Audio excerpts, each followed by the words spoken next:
they're gonna be banging away during this whole video. Whoa, the heck was that? I'm just gonna pretend it's not happening. I wanted to make this video today to talk to you a little bit about carbohydrates in the diet. This actually veers down really, really controversial territory. I very much do not like being controversial. Truly, it upsets me. The last thing I want to do in this video is say or do anything controversial.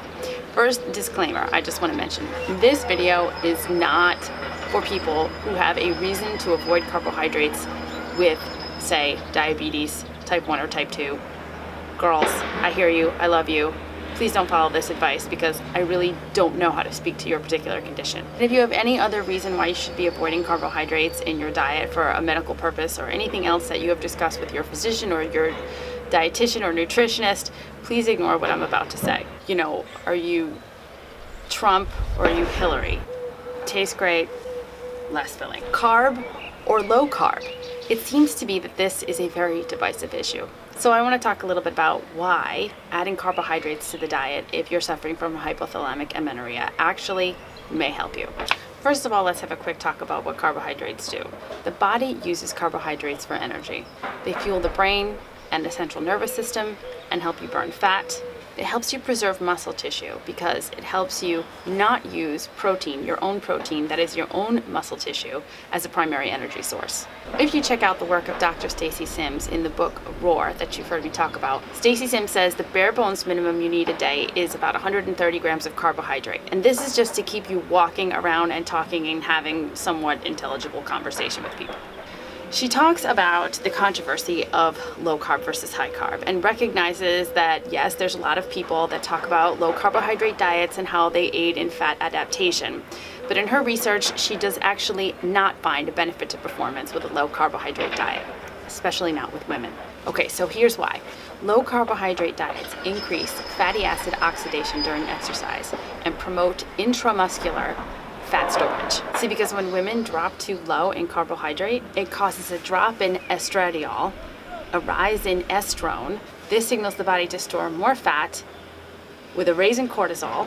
And so now you're in a situation where you've got way high cortisol and your body is hanging on to fat because you've put it into this low carbohydrate status. Since there's not enough carbohydrate, your body thinks it's starving. And this can happen when you're at a normal weight or a quote unquote normal BMI. So if we add carbohydrate back into the diet, we reverse this process. Additionally, Italians and their Vespas. Additionally, the stress hormone cortisol is going to come down as the body begins to sense that it is nourished. It does not feel that it's in a famine anymore. When the stress hormones come down, guess what raises? The female sex hormones, which is what we need to get a period back. So how much carbohydrate should you add back to the diet? You've heard me talk before about the work of Christine Haranek, and she recommends 40% of your total caloric intake to come from carbohydrates. I will tell you that I actually did this. So way back in the beginning, I wasn't counting calories, but I was trying to understand the percentages of my total caloric intake and where they were coming from. I was way too heavy on the fat and protein before and way too light on the carbohydrate. So when I changed things up, I actually did aim for that 40% mark. And while at the beginning it was totally counterintuitive to me, I finally got through it. And when I did, I really do feel like this was integral for me getting my period back. So what kinds of carbohydrates did I add in? Well, remember, I have celiac disease and a bunch of food intolerances. So the stuff I added back in were sweet potatoes, quinoa. You've heard me talk about my love for popcorn before. I love chickpeas. I added those in, and yes, they're a good protein source, but they're also a pretty good source of carbohydrates. Lentils, some other beans. One thing I do want to mention is that if you have been really low carbohydrate for quite a while, you might notice when you start adding the carbs back into the diet that you're going to retain water. Just so you know, this is totally normal. Your body actually requires more water to process 1 gram of carbohydrate than it does for fat or protein. So just be aware that you're going to feel a little puffy for a while, but I promise it will pass.